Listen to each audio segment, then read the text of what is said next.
welkom bij de 6e aflevering van de Polygon Seahorse podcast. We hebben vandaag 2 gasten aanwezig, dat is Stefan Panis en zijn vriendin uit Malta, Audrey Cudel. Hallo, nice to meet you. Welkom Stefan. We gaan het vandaag hebben over duiken in Malta, Gozo. Jullie zijn er zelf net de eerste keer geweest. Audrey, welkom in our podcast. Nice to meet you. Thanks for the invitation. Yeah, no problem, of course. Can you tell a little bit about yourself? So I've been diving for about 30 years. I started working in diving about 10 years ago in Egypt. Before I moved to Gozo, I started Dive Center back in 2012, which I sold 2 years ago, and now I'm operating independently, partly in Gozo and abroad the rest of the year. So you're a freelance dive instructor. You're doing also trainings and lessons in Gozo. That's right. And what for trainings or what for lessons? So throughout the years, I became specialized in sidemount and technical sidemount training, both for cave diving activities and people who are doing decompression dives. And I'm also specialized in cave diving training. So in Gozo, I'm teaching people how to dive cavern and dive at intro to cave level. And Gozo is not suitable for full cave courses. That's why I operate in Mexico most of the time in winter. Mm-hmm. A few weeks ago, Stefan, you traveled for the first time to Malta, Gozo, to meet your girlfriend, of course, yes. But also for diving. How was it? Good. It was nice. So being the main reason was to visit Audrey, but of course we went diving. But this time I only took like the side mount dive gear to not make it too complicated. And I experienced some nice diving in Gozo, which I didn't really heard much about before. I only knew Malta from deep dives. Gozo was really nice shore dives, wrecks, cave, so I enjoyed. Okay, so Audrey, what makes diving in Gozo, Malta so attractive? I think most of the people first hear about Malta, not so much about Gozo, because of all the historical wrecks you have around the island. There's about 120 wrecks now which have been discovered, some of them shallow, some of them deeper. Very few people, including myself, first time I heard the name Gozo, I had no clue it was on Earth, and I realized Malta is actually 4 islands, the main island being Malta. Gozo is a sister island, and you have 2 smaller islands, Comino and Filfla, which has no inhabitants. And what I came to realize throughout the years is that I feel lucky to be on Gozo. I have preference for the lifestyle in Gozo, which is a bit more laid back than the stressful rhythm you have in Malta. And Gozo is also offering wreck diving, so not historical wrecks. Wrecks have been scuttled for recreational divers and technical divers. Same as what you would find in Malta, but there's no historical wrecks you can access from Gozo. So when you want to do the more historical wrecks, then you have to go from Malta and not really from Gozo. Yeah. Okay. Yeah. All right. And that's the real big difference between diving in Gozo or Malta, or are there other differences? The second difference, which is more of interest for me, is that the topography in Gozo offers much more cave-like activities compared to Malta. Malta is mainly boat diving. There are a few dives you can do from the shore to access some wrecks. But apart from the wrecks, the walls are not super interesting from what I've seen so far. Maybe I'm mistaken, and maybe there are still some places I need to dive over there. But all those years, everybody reckons that Gozo is famous for its tunnels, cracks, caves, caverns, much more than Malta. And 97-98% of the dives are done from the shore, so it does not require to take a boat, a rib or whatever, which is super convenient because the island is fairly small. It's 7 kilometers by 14, so you're within 5-10 minutes drive from any dive sites. You just jump in the water from the shore, super easy diving. Yeah. So expect of wrecks and caves, what can we expect during diving? So in Gozo itself, there are 3 wrecks you can dive, which have been scuttled for recreational and technical divers, so maximum to range of 42 meter depths, the 3 of them. There are plans in the future to scuttle more north of the island, which is usually more exposed to the winds we have throughout the years. You have a lot of dive sites north, west, south of the island. On the east side, there's not so much to dive. On the west side, the most popular dive site, which is visited also by divers who are staying in Malta, is called Inland Sea and Blue Hole. It used to be a famous spot because some years ago there was a big arch, rocky arch out of the water, which was called the Azure Window, which collapsed about 3 years ago now. By a storm, I think, yeah? Wasn't it? Throughout the years, there was erosion because of the winds, the waves. So we knew at some point it would break. The window was getting larger and larger with rocks falling every year. And eventually it collapsed in winter time. So not many people were there to witness the event. But of course, the few months after, it became a famous spot for divers because you had massive, pristine white rocks underwater. Now, throughout the years, there's more grass growing, coral growing on it, so the color has changed. But everybody remembers it used to be the Azure Window, so it became a new popular dive site, which is very, very close to the Blue Hole. So people who dive the Blue Hole usually end up going out of the Blue Hole through an arch, and then they can have straight access to the Azure Window.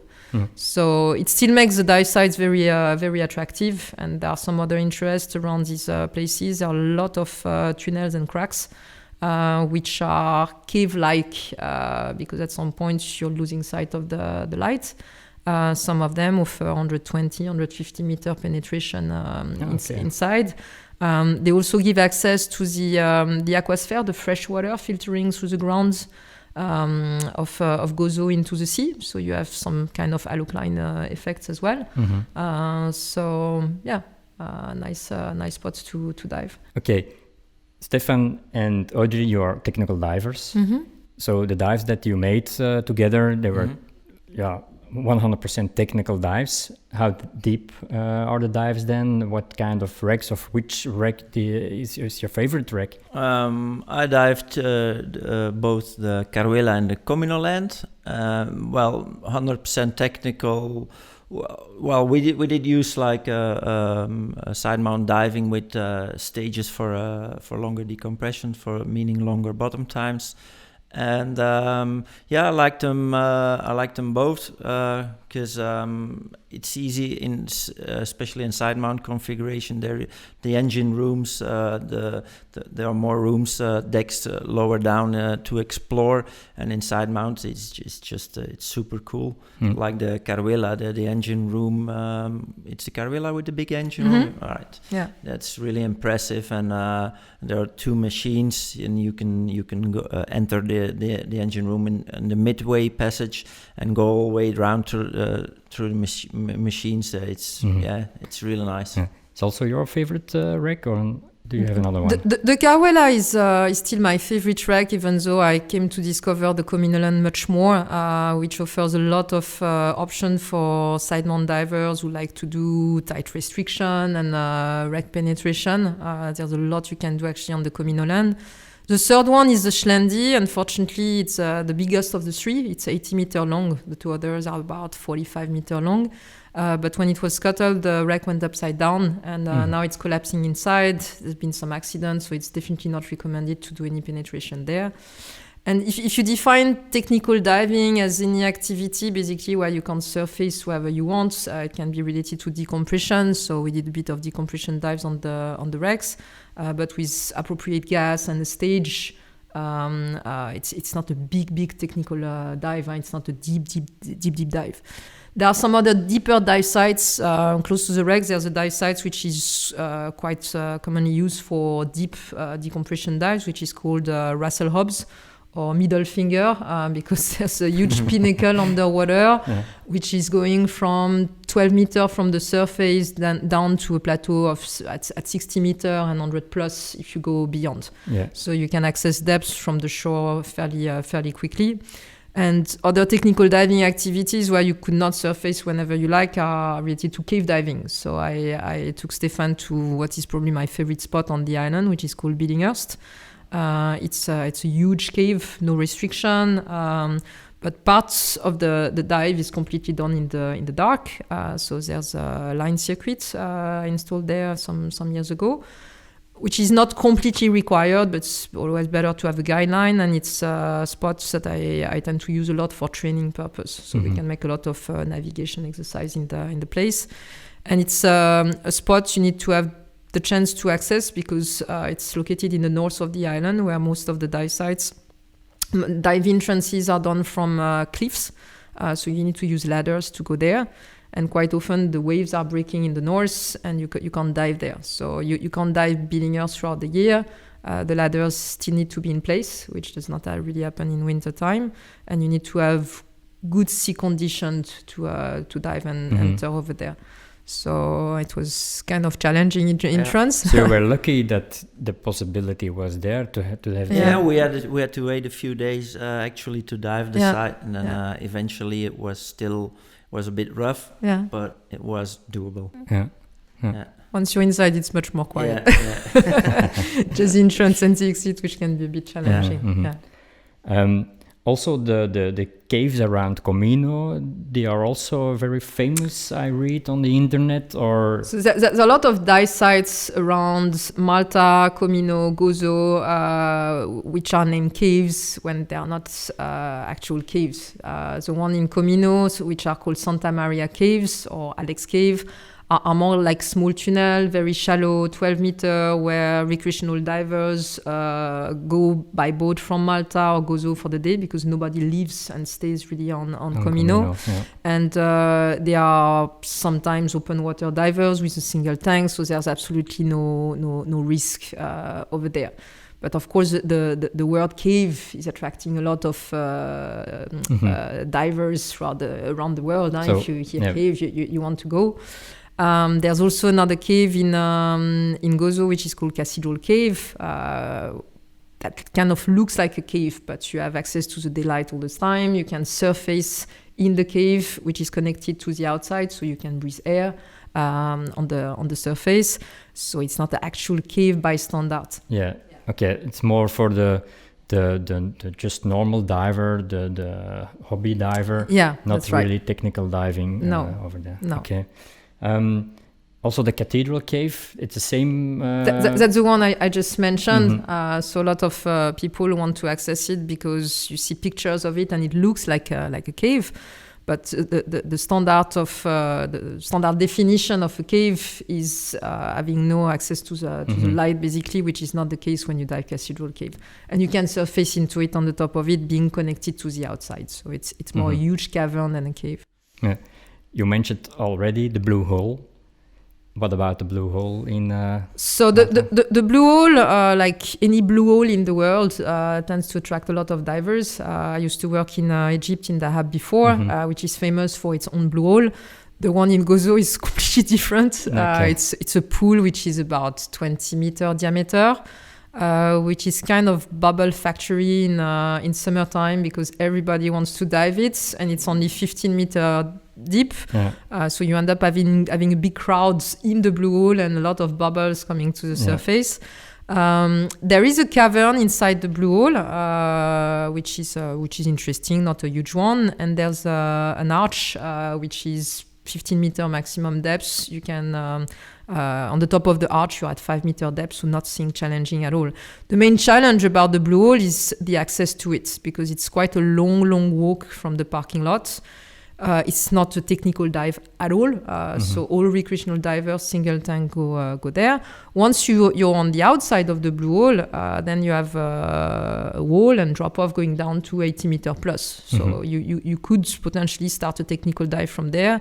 But all technical divers tend to take a boat, a rib, when they want to access these walls, rather than walking with a cylinder to enter from the blue hole. It's too heavy to walk all that. It's a long, challenging walk because you're walking on limestone. You have to go through steps. You have to walk a bit in the water where it can be a bit slippery before you can access the entrance. So I took Stefan over there just for a walk. And there are two ways to access the blue hole. Either this access, which is considered direct, but it's much easier to enter from the second dive site, which is next to it, which is called Inland Sea, which is my favorite one compared to the Blue Hole, to be honest. It starts with a 120-meter long tunnel with nice blue light cutting on the outside once you have passed it.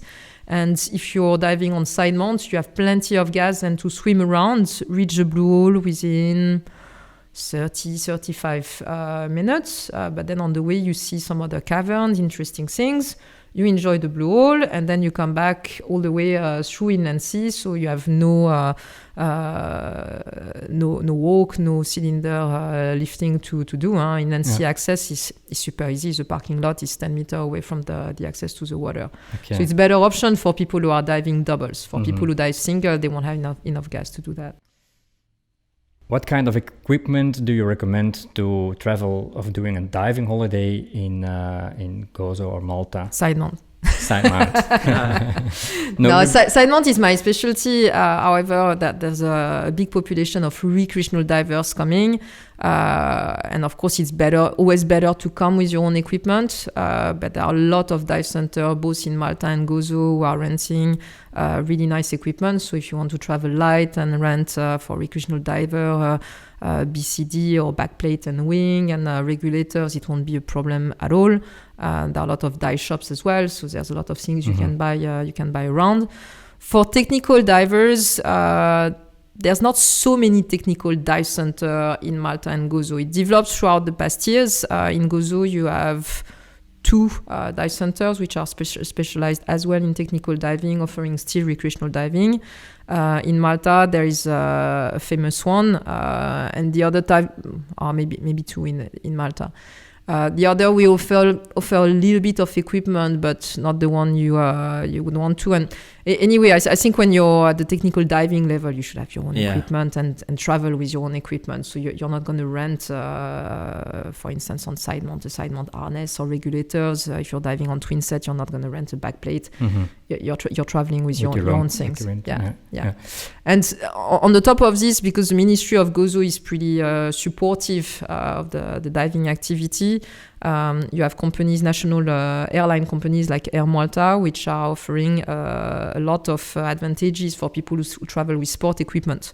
So a lot of discount and good prices throughout the year to attract people coming with their own equipment. So better to take your own. A few episodes back, we have already talked about sidemount diving. So for Malta Gozo, you recommend that it's the best way is to dive with sidemount, or is it not really? No, it was partly a joke. Originally, I'm a backmount twin set diver, so I dived about 9 years on twin set before I started sidemount. Both configurations are appropriate if you're doing topography dives. So it doesn't matter if you're on sidemount. If you're going to do deeper technical dives in Malta from boats, from my experience, I would suggest you go on twin set. I know it's possible on sidemount, and for many years when I had my dive center, I organized some Trimix Rec Week around Malta, where certified Trimix diver would join. Some of them were on twin set, some of them were on sidemounts. When sea conditions are not so good, you will struggle much more on technical sidemount configuration compared to a twin set diver who just has to clip 2 stages. Now, when it comes to wreck penetration, so I'm not talking about the deep historical wrecks, they are too deep to make much penetration, but the ones which have been scuttled around Malta or Gozo, which are within the 40-meter range, if you want to make a full penetration of the wreck, definitely it's much better to be on sidemount. Even if you have stages, you can stage your cylinders on the wreck, you put a line, you get rid of your stage for the penetration, and once you're finished with your bottom time, you collect your stage, and then you can go shallower to start your decompression. So sidemount definitely is a better option for that. But Stefan, you are a rebreather diver. You don't dive with rebreather already in Malta or Gozo? No. It was the first time for me, and I only did sidemount diving, so we didn't really do deep dives. You had one test dive on the sidemount rebreather there, for fun. Right. I just forgot test of the new KISS Sidewinder rebreather. Okay. So you do also training for rebreather diving? Or No. I attended my own training 1 year ago on the key sidewinder. So I had my Polish instructor Jacek Konikowski who came over to train me. The idea for me switching to rebreather is only a personal interest for the preservation of the caves. I dive everywhere in the world. I have no intent for now to teach rebreather, first of all, because I don't have enough experience. Because I think as well, if you want to teach rebreather activities, it's good that you have experience at least on 3-4 units, so you can give a base of comparison to your students. Not having feedback only about the unit you've been the only units you've been diving, giving them pros and cons, like I do on sidemount, for instance, on sidemount harnesses, because I dived a bunch of them. So when they come with one unit, I dived it before, and I know what is working, what is not working with it. And I don't have this kind of experience at all right now on rebreather. So I enjoy learning something new in diving. After so many years diving other configuration, I like to be on the student side again, but I have no intent for now and for the years to come to teach rebreather activities. Okay. No. But you're also an underwater photographer. Yeah. You have a very specific style. Can you tell something about it? So I don't consider myself as a proper underwater photographer anymore. I used to be first a photographer on land many years ago. And at the time I was working in Egypt, I had a proper camera, housing and lighting system to take black and white pictures, which used to be my favorite thing on land as well. And I had time to do this because in Egypt I was mainly doing deep technical guided dives. So I was guiding people down to 100 meters and they liked the picture, so I was taking pictures at the same time. But I was not teaching that much at the time I was over there. I became much more active in technical teaching when I moved to Mexico. I moved to Gozo, And then I realized, I had no time to take pictures anymore. When you're training people, you're not there to take pictures. And after 3 years leaving the camera and the housing on the shelf with full of dust, I realized, I better sell the whole thing because I won't have time to dedicate to this anymore. It was a time as well where black and white photography, I'm not sure why, there was a wave of photographers suddenly who started doing black and white everywhere, and I got a bit tired of it. And I had a friend of mine, Steve Martin, who is quite famous in the sidemount diving world, who came at the dive center to teach his own courses. And he was having this interesting way of filming all the training sessions he was doing. And I thought it was a really good idea because it's the best debriefing you can give to a student. Yep. Seeing a video of yourself underwater is the best feedback you can give, and you see all the details and everything.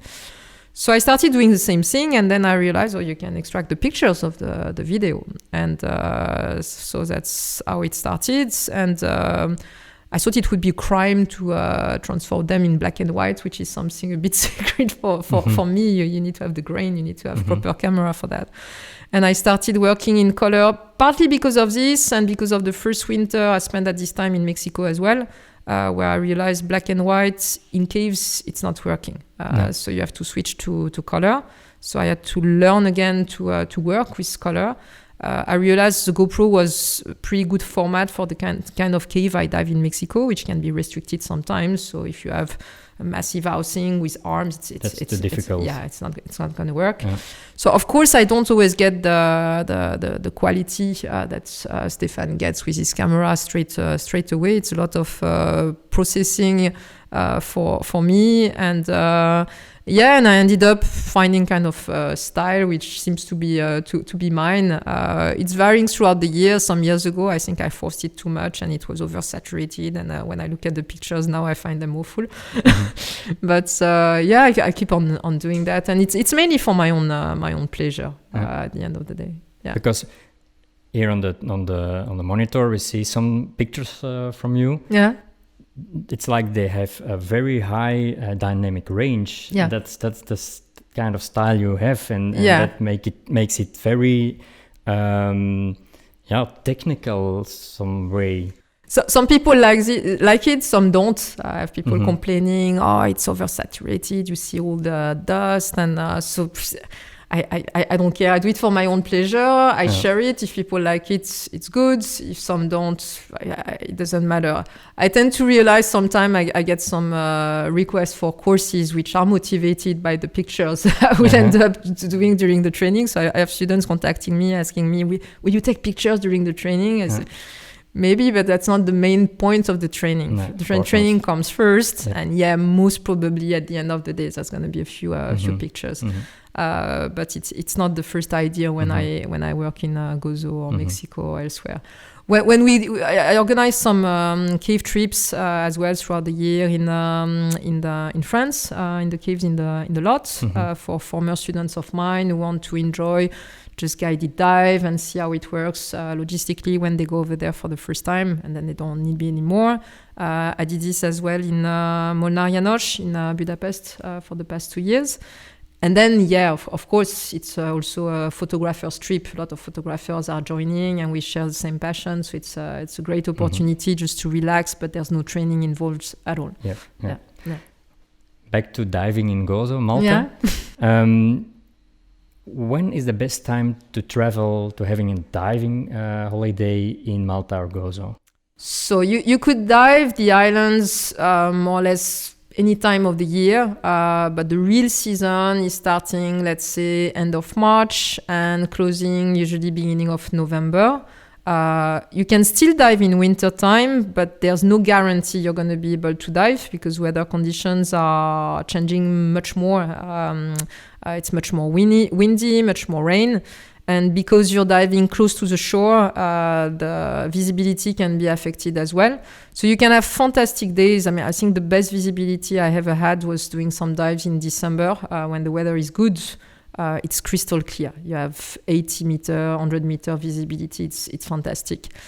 But if it starts raining, you have all the dust coming down on the shore with the limestone, which is quite the main rock forming the islands over there.